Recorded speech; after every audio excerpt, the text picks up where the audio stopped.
Adesso prepariamo il lure look. Quindi Quindi è un'oncia di bitter Campari. 10 euro. Ma con cos'è? Un cantile, cosa da accompagnare? una tonica, è un gin. Un'oncia di Una gin tonica, con un gin. zucca. Questo è un ambito che costa 5 euro. Sacche di arancia, torna al bicchiere. Ghiaccio del seltzer.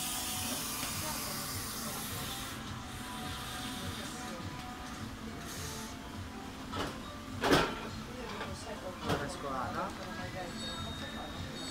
del twist